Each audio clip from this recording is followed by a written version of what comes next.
Bonjour à tous, bonsoir à tous. Déjà, juste pour commencer, je tiens à remercier le Frog et puis le GDG Android de m'avoir permis là de faire ce petit événement en live. Donc c'est une première fois pour moi et enfin, ça fait vraiment du bien là pendant ces périodes de confinement de pouvoir renouer un peu le lien social, même si c'est à travers le stream. Voilà. Donc bref. Hop. Donc ce soir, je vais vous parler de bêta testing avec Firebase App Distribution. Donc juste en préambule, donc je m'appelle Thomas Boutin. On a parlé de Nantes et du 44, mais moi j'ai envie de vous parler un peu plus du pays de Ré.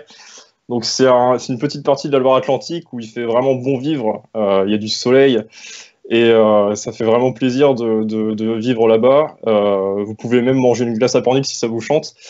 Et sinon, dans la vie de tous les jours, je suis développeur Android et avec un focus mobile un peu plus large. Euh, Même si en ce moment-là, je fais surtout du natif. Jean-Michel Merguez, rapidement, c'est juste le petit surnom que je me donne quand j'arrive pas à travailler correctement. Et sinon, bah, j'adore l'open source, le collaboratif. Et juste pour terminer, j'ai pas Twitter, mais par contre, vous pouvez me retrouver juste sur GitHub où je vais mettre mes projets et en particulier le code que je vais faire ce soir. Donc en deux mots aussi, l'appareil rapidement. Je travaille pour une société qui s'appelle Hippon Technologies. Donc si vous connaissez pas, c'est une entreprise, enfin c'est un cabinet de consulting et d'expertise digitale. Bon, juste pour faire simple, on est une société de services dans l'informatique. On a juste un créneau un peu plus particulier. Et aussi la particularité, c'est que on est un peu partout dans le monde. Bon, on est à peu près tous confinés, je pense. Peut-être pas notre agence qui est à Moscou. Sinon, aussi, juste une info, c'est que voilà, malgré la situation actuelle, on continue à recruter. Et voilà. Bref. Euh, donc, juste une petite définition rapide. Bêta testing, donc là, c'est un peu une définition aussi personnelle.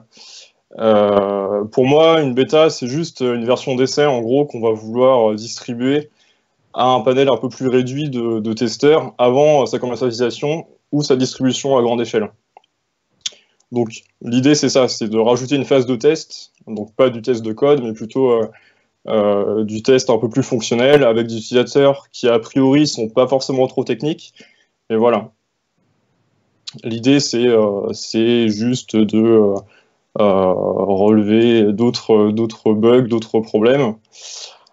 Donc pour se mettre un peu plus dans un contexte d'entreprise, je vais vous inviter à vous mettre dans la peau de Jean-Pierre Parmesan, qui est un personnage fictif, donc toute ressemblance avec quelqu'un que vous connaîtriez serait fortuite. Donc Jean-Pierre Parmesan, c'est un homme qui est passionné par le fromage et les nouvelles technologies. Donc on va imaginer que cette personne a une idée fantastique de nouvelles applications mobiles de fromage, et on va venir voir une société de service un peu comme la nôtre pour aller l'aider à développer son app, parce que lui, il a un gros problème, c'est qu'il ne sait pas trop comment justement faire du bêta testing. Donc ça me permet d'introduire mon sommaire, super transition. Premier point, c'est quelles sont les difficultés qui sont liées au bêta testing. On va voir ensuite pourquoi est-ce que Firebase App Distribution, c'est un super outil pour le faire. Et enfin, un focus un peu plus technique pour nous, quand on est développeurs, parler un peu plus d'industrialisation pour utiliser vraiment de manière efficace l'outil qui est Firebase App Distribution. Donc déjà, pourquoi le bêta testing? Donc j'en ai un peu parlé.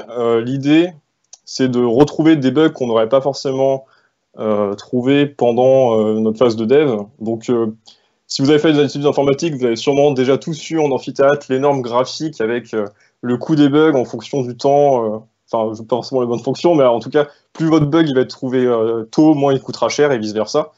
Donc là, vu qu'on va faire une phase en amont de la prod, on va pouvoir là aussi réduire nos coûts en quelque sorte de maintenance. On peut aussi avoir des feedbacks. Donc là, c'est ce que je disais, si c'est des utilisateurs qui ressemblent à des utilisateurs finaux, c'est super important. Et dans l'idée, ça permettrait à Jean-Pierre Parmesan d'avoir une super app et devenir le roi du fromage. Donc, je vais parler des difficultés liées au bêta testing. Là-dessus, je me suis basé sur une étude qui a été publiée fin 2016, mais pour moi, c'est une étude qui a encore pas mal d'actualité dans les points qu'elle a relevés. Donc, l'entreprise qui a fait l'étude a interrogé plus de 100 justement sociétés différentes et a relevé 3 points. Donc, premier point, il y a un manque de ressources humaines et matérielles. Alors, derrière ça, qu'est-ce qu'on peut voir? Déjà, ça va être coûteux en argent parce qu'il va falloir débloquer du temps auprès de certaines personnes pour que justement elles fassent ce travail de test. Pareil, au niveau des solutions de bêta testing, il y en a plein qui sont payantes. Et c'est coûteux en temps, juste le fait de tester, de maîtriser la solution de bêta testing, etc. Se former, se tester, et puis on sait bien, le temps c'est de l'argent, c'est toujours valable dans notre business. Deuxième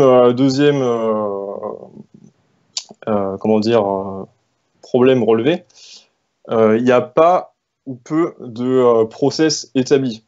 Donc là, c'est un peu la réciproque, c'est on aimerait bien faire du bêta testing, mais au final, qui est-ce qu'on va mettre à tester? Pareil, dans le même style, comment est-ce qu'on va récupérer les feedbacks? Comment est-ce qu'on va les transmettre, les feedbacks des testeurs, aux devs de manière simple? Et un gros enjeu, surtout pour l'application mobile, c'est comment est-ce qu'on peut mettre à disposition l'application simplement. On a une nouvelle version, comment est-ce qu'on va faire pour la déployer à tout notre panel de testeurs de manière rapide, simple et efficace? Donc là, c'est le deuxième point. Et enfin, troisième, alors là, je trouve que c'est d'autant plus vrai pour les outils mobiles. Une solution de bêta testing, donc si on a une plateforme en ligne, ça fait encore une solution en plus potentiellement à devoir maîtriser. Donc là, j'ai mis quelques mots-clés. Dans notre app, typiquement, on peut avoir de l'analytics. On peut vouloir, justement, pour pouvoir savoir comment nos utilisateurs utilisent l'application. On peut avoir la configuration de notification push. On peut avoir aussi la gestion du Play Store. Bon, ça, c'est même forcé, du coup, si on a une application publique. Et pareil, remote configuration, etc. Donc là, ça fait encore un outil en plus. On se dit, mince, comment est-ce que je vais faire pour jongler entre tous ces outils? Là-dessus, c'est encore quelque chose d'assez compliqué. Et derrière, donc, je vous introduis Firebase App Distribution, qui est du coup un des nouveaux outils qui fait partie de Firebase. Donc Firebase, si vous ne connaissez pas, c'est le cloud provider de Google qui a un gros focus sur les applis mobiles, donc sur Android et iOS principalement. Et c'est très très récent puisque en fait ça a d'abord été lancé sous le nom de Beta au Summit 2019. Et justement, Beta est devenu Firebase App Distribution et c'est sorti de Beta très très récemment, donc il y a quelques semaines si je ne dis pas de bêtises. Et surtout, un point très très important, c'est que si vous utilisiez Fabric, donc Fabric c'est pareil pour ceux qui ne connaissent pas, en gros c'est l'outil qui était avant App Distribution, qui a été racheté par Google et intégré progressivement à Firebase. Donc ça a été déprécié pas plus tard que hier, donc si ça crache pas maintenant en utilisant votre SDK Fabric, ça risque de cracher dans pas très longtemps. Donc la migration se fait très simplement. Normalement, si vous avez votre interface, si vous allez sur votre interface Fabric, on va vous le proposer. Et plutôt qu'ouvrir du coup dans Fabric, vous ouvrirez votre interface dans Firebase. C'est au final, pas officiel le 4 mai, au cas où je vois. Eh bien, c'est dans pas si longtemps que ça quand même. Mais oui, voilà. Je vous invite à migrer progressivement et c'est assez, c'est vraiment simple et ça se fait vraiment très bien. Donc là-dessus, je vais enchaîner en vous montrant justement l'interface, comment ça se présente sur Firebase via une démo. Donc voilà, super régie. Donc, là, je me retrouve dans la console Firebase. Dans la partie qualité, vous avez un onglet du coup qui s'appelle App Distribution. Donc l'interface est vraiment extrêmement simple, hein. C'est tout ce qu'il y a de plus simple. Le premier onglet, vous avez juste la liste de vos APK que vous avez soit importé via un glisser-déposer, soit autrement. C'est ce qu'on verra plus tard. Et vous pouvez, quand vous sélectionnez la version d'un APK, la distribuer à un ou plusieurs testeurs, donc soit via un groupe de testeurs, soit tout simplement en tapant l'adresse mail. Bon, admettons que je veuille me l'envoyer. Voilà, après vous pouvez mettre des notes de version et ça distribue, vous cliquez, voilà, c'est parti. Donc qu'est-ce qui se passe si on distribue? En fait, on va recevoir un mail qui va nous inviter juste à télécharger l'APK et vous pouvez aussi télécharger une application dédiée, si je dis pas de bêtises, qui va contenir toutes les versions de votre application en cours. Donc, et aussi, ce qui est pas mal, c'est que si vous avez une nouvelle version, normalement, vous recevez aussi une notification comme quoi il y a justement une nouvelle version à télécharger.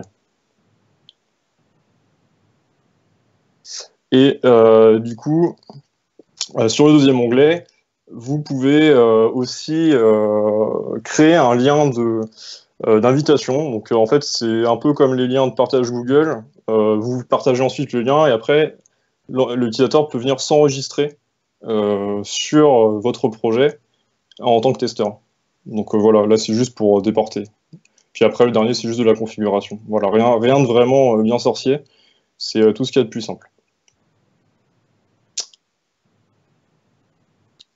Donc là, je vais juste rebasculer sur mes slides, normalement. Yes. Merci. Donc, Firebase App Distribution, c'est un gestionnaire d'app multi-flavors. Alors, les flavors, qu'est-ce que c'est? C'est ce qui permet, entre autres, sur Android, de faire du multi-environnement. Donc, vous auriez une flavor debug, une flavor staging, etc. Donc là, ça supporte totalement les multi-flavors. Et c'est un outil qui a été développé par Google. Et surtout, bah là, on rejoint la première difficulté qui a été relevée, c'est entièrement gratuit. Donc voilà, on est un peu comme Monsieur Krabs, on adore l'argent. Et du coup, c'est un vrai plus pour nous d'avoir quelque chose de gratuit. Par contre, Firebase App Distribution, c'est pas un outil de déploiement sur les stores. Typiquement, vous n'allez pas pouvoir pousser sur le Google Play Store ou sur l'App Store d'iOS. C'est pas non plus un MDM, c'est pas utilisé non plus pour ça. MDM, c'est en gros une solution privée de déploiement sur une flotte de mobiles. Admettons que vous soyez entreprise, vous voulez pas passer par les stores officiels parce que vous voulez pas que tout le monde puisse accéder à votre app. Vous utilisez un MDM, voilà, c'est pas utilisé non plus pour ça. Et c'est pas non plus un remplacement au test unitaire. Donc le bêta testing, c'est vraiment un autre type de test, mais c'est quelque chose de complémentaire. C'est pas quelque chose qui permet de remplacer. Voilà.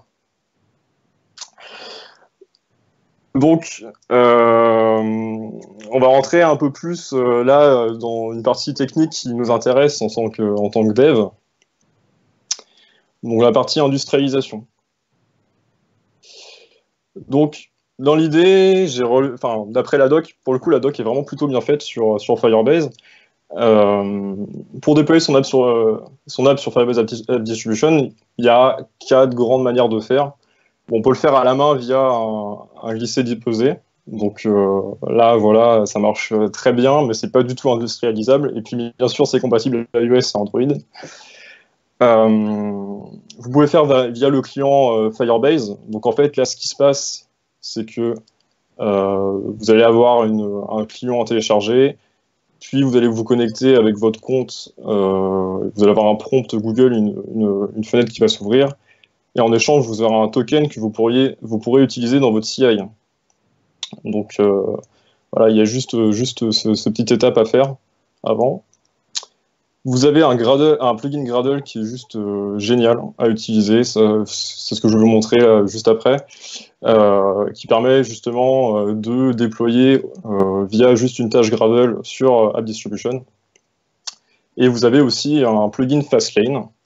Donc, si vous ne connaissez pas Fastlane, c'est un outil d'industrialisation d'app d'app mobile. Un des gros inconvénients, c'est que c'est compatible que Mac pour l'instant. Mais l'idée, justement, c'est que grâce à Fastline, on peut faire l'iOS et l'Android. L'inconvénient, c'est qu'il faut configurer un peu l'outil. Quand j'avais commencé à utiliser App Distribution, le plugin Fastlane ne marchait pas. Mais je crois que depuis, il y a eu de nouvelles releases et ça marche vraiment plutôt bien. Il y a eu des articles qui ont un peu fleuri sur Medium et c'est vraiment OK. Voilà. Donc, juste pour vous montrer du concret, je vais vous montrer comment est-ce qu'on utilise, comment est-ce que, en tout cas, j'ai utilisé le plugin Gradle sur Android. Donc en fait, ça se fait vraiment de manière très très simple. De la même manière, alors n'hésitez pas dans le chat à mettre si jamais c'est pas assez gros ou s'il faut que je zoome. Sur le côté, ça va pas être possible, mais sur la fenêtre de code, je peux. Donc en fait, vous allez dans votre projet, Android, et vous allez rajouter la même. Alors, il faut deux plugins. Il faut le plugin Google Services, le plugin App Distribution. Donc, vous avez ces deux-là à mettre dans votre route build Gradle.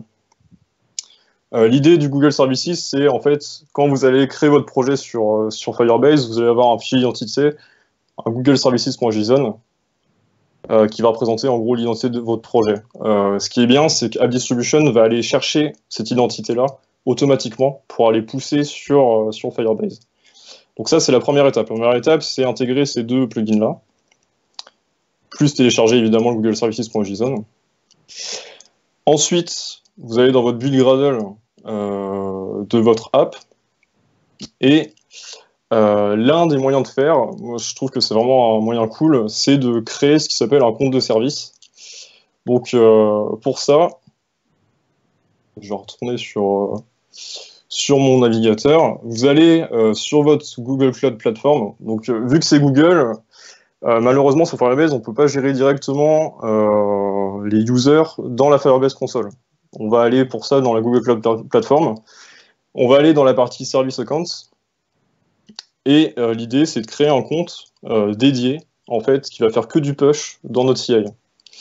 Donc, je vous montre juste le process. On crée un compte. Bon, je mets n'importe quoi en nom parce que de toute façon, j'en ai déjà créé un. On le crée. Et il y a juste une spécificité quand même, c'est qu'il faut que ce compte ait la permission.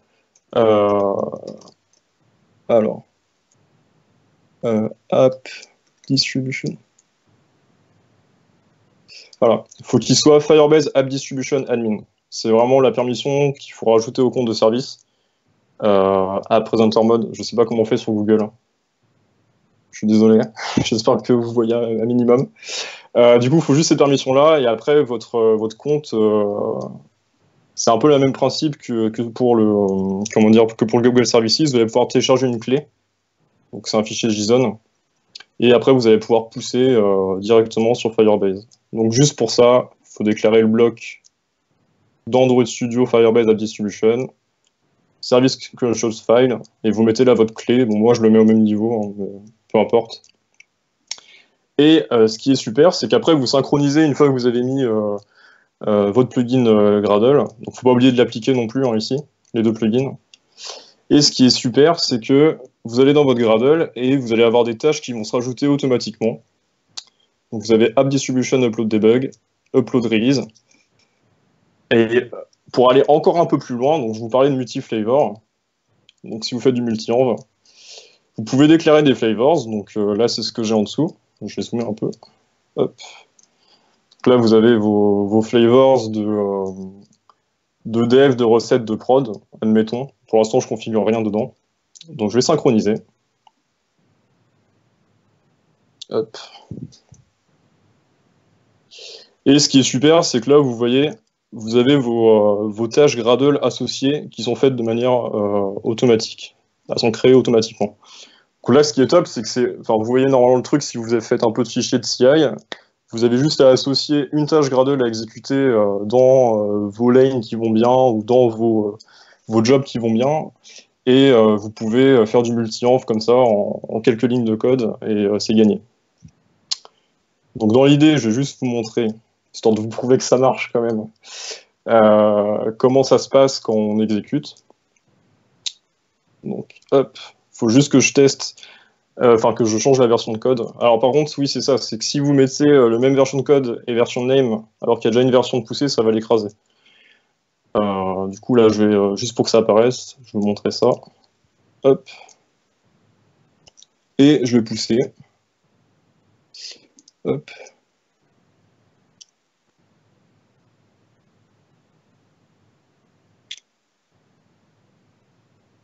Donc là, il va builder le projet automatiquement et il va pousser sur Firebase App Distribution. Donc là, je me mets en mode, c'est comme si je suis une CI. Donc, a priori, normalement, ça met pas trop de temps, si c'est OK. Hop.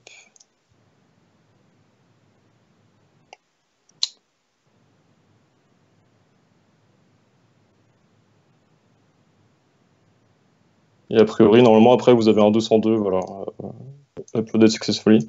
Et après, ça apparaît quasiment automatiquement, enfin, dans la minute, mais pas dans la minute, en fait, directement. Donc, si vous rafraîchissez votre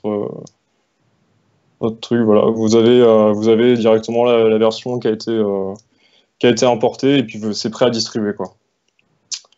Donc voilà pour la démo. Ah, ça écrase pas? Ok, je croyais que ça écrasait. D'accord. Bah, du coup, ça sera intéressant après de discuter justement pour voir comment est-ce qu'on retrouve chaque version.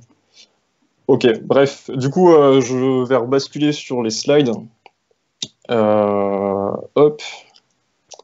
Donc, je suis sur au niveau de la démo. Donc, juste pour conclure, fonctionnellement et techniquement, c'est super simple à mettre en œuvre. Là, c'est vraiment quelque chose que j'ai trouvé assez bluffant. Bon, des fois, on n'est pas garni par les docs, que ce soit Android ou Firebase, mais là, la doc, on la suit, ça marche directement, c'est vraiment top.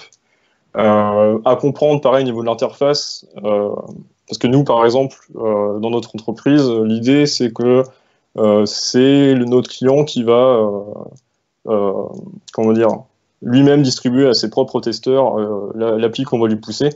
Bah, c'est super parce que quelqu'un qui n'est pas technique peut totalement le prendre en main. Et là-dessus, on lui offre la possibilité justement de tout gérer. Donc lui-même, il l'envoie. Après, il peut aussi télécharger l'APK et la pousser sur son MDM s'il le veut, ou sur les stores. Donc là-dessus, c'est vraiment top. Ça s'intègre bien dans des utilisations plus avancées. Donc dans les projets qu'on fait, on a du multi-flavors, bien sûr de la CI. On a aussi réussi à faire en sorte de faire du multi-Firebase. Donc là, c'est plutôt pas mal. Donc par exemple, si vous avez un Firebase qui vous a utilisé que pour toutes vos phases de développement et un autre qui va être dédié à la prod. Donc là, c'est pareil, ça marche très bien. Bon, merci Gradle hein, là-dessus, c'est vraiment plutôt bien fait. C'est gratuit, donc là, super avantage. Et là, voilà, c'est le point, mais que vous avez sûrement déjà, du coup, avoir saisi. C'est que on l'utilise chez Ypon depuis plusieurs mois. Donc même pendant que c'était en bêta, ça marchait bien. Et sur plusieurs projets. Donc tout le monde est content pour l'instant de cet outil. Et voilà, on compte bien encore l'utiliser pendant un petit moment. Voilà pour cette présentation. Donc, si vous avez des questions, je vous invite à aller sur le Slido. Il y a l'URL qui est accessible via un point d'exclamation Slido, je crois. J'espère que ça a été clair, et sinon, n'hésitez pas à poser des questions. Moi, je vais me connecter dessus en même temps.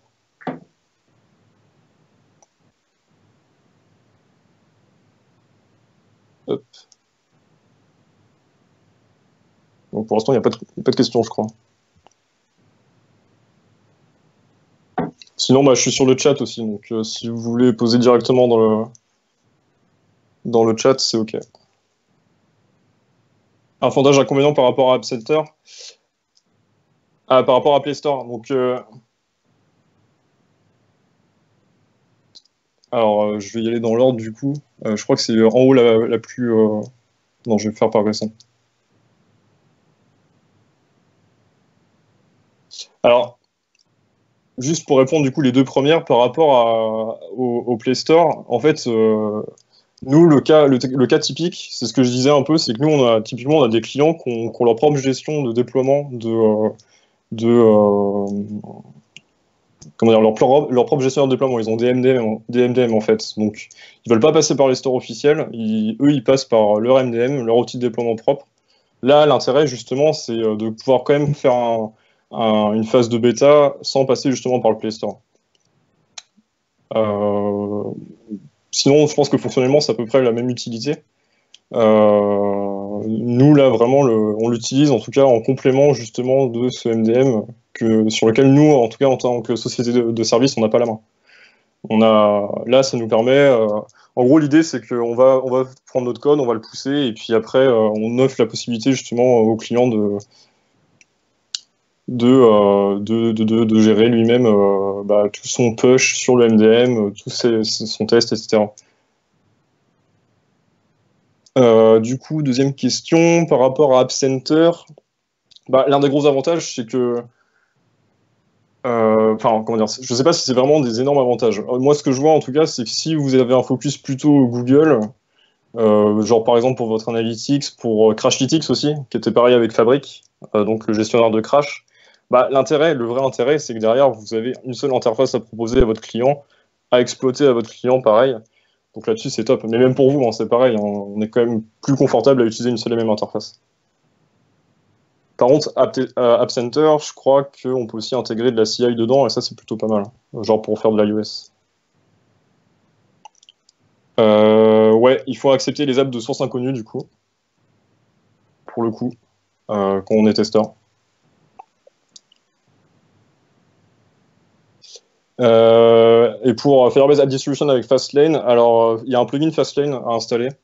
C'est ce que je disais, moi je ne l'ai pas retesté depuis, j'ai fait de la solution totalement Gradle. Nous, notre app, elle est que Android, donc on a fait que du Gradle. Et Gradle, c'est très simple. Après, sinon, c'est un plugin Fastlane avec je sais plus comment ça s'appelle sur Fastlane, je crois que c'est des actions à installer. On a le plugin et puis ça donne des actions et voilà quoi. On peut le lier un peu de la même manière que ce qu'on a là sur Firebase. Ok, top, je vois dans les commentaires là que ça marche depuis. Moi j'avais utilisé le 1.0.0 vraiment qui était en bêta. Je m'étais quasiment jeté sur le App Distribution pour tester. Donc top si ça marche maintenant. Package ID identique. Ouais, après le truc c'est que aussi selon ton MDM, tu peux aussi avoir des package ID qui doivent différer. C'est pareil, des fois il y a des spécificités aussi vis-à-vis du MDM. Faut aussi voir ça quoi. Penses-tu que la possibilité de pousser ton APK depuis Firebase directement sur Play Store sera dispo dans une image future? Honnêtement, j'en ai aucune idée. De ce que j'ai vu, ils n'ont pas plus communiqué que ça sur les prochaines évols. Enfin, si, non, je dis des bêtises d'ailleurs. Il y a un calendrier d'évol et je crois que dans les premières évols, c'est pas ça qu'ils vont faire. Je crois que déjà, ce qu'ils essaient de faire là, c'est de lier un maximum le produit avec ce qu'ils proposent autrement. Justement avec Crashlytics et tout ce qui va bien. Je pense qu'ils vont. En tout cas, il y a eu pas mal d'évols là-dessus pour bien l'intégrer avec ce qui a déjà été fait. Et pousser sur le store, je sais pas trop. En fait, du coup, c'est ça, je verrais pas forcément énormément l'intérêt de plus. Je sais pas. À vrai dire, franchement, je sais pas. Honnêtement, je sais pas.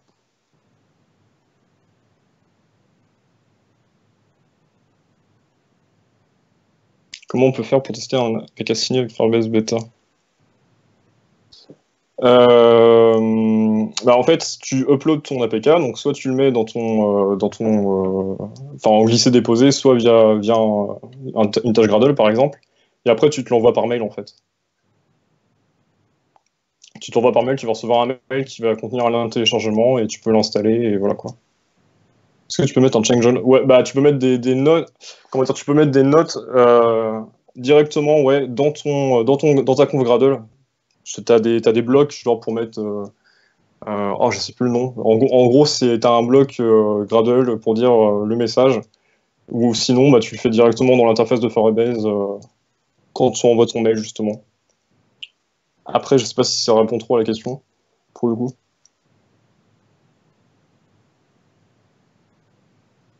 Mettre en place via Docker. Nous, dans notre CI, en tout cas, c'est du Docker, hein, donc non, pas de souci.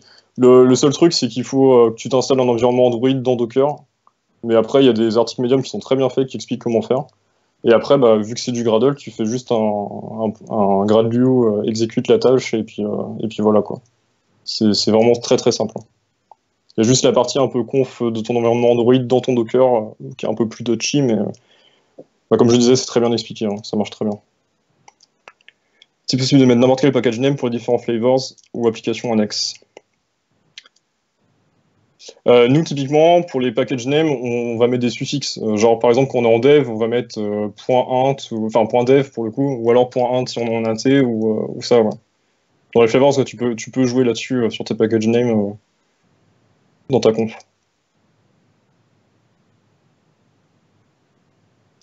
Pour les API, même contrôle des validations que l'App Store TestFlight, plus de souplesse. Honnêtement, j'en ai aucune idée. J'ai pas fait avec TestFlight. Moi, je dirais que c'est pas forcément d'ailleurs le même objectif. Ça dépend en fait plus de.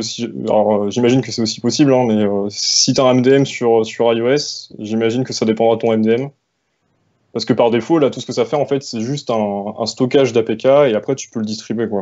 Mais ça va pas aller jusque sur le store. Donc, évidemment, sur le papier, tu as moins de contrôle, pour le coup. Enfin, t'en as pas, en fait.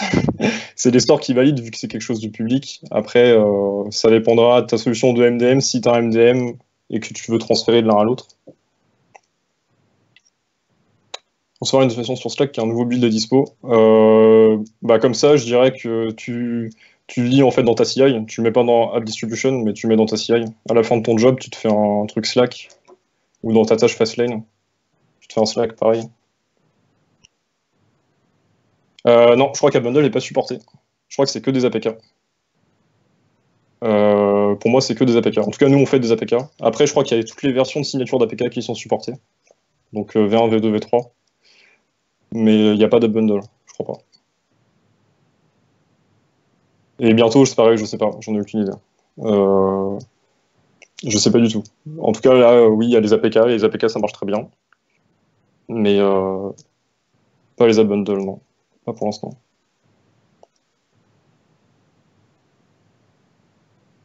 Voilà, du coup, pour la question de validation pour les IPA, c'est marqué dans le chat, il n'y a pas de validation de plus, voilà quoi. Apparemment, il faut le signer en ad hoc ou in-house. Et voilà, après, c'est la distribution simple.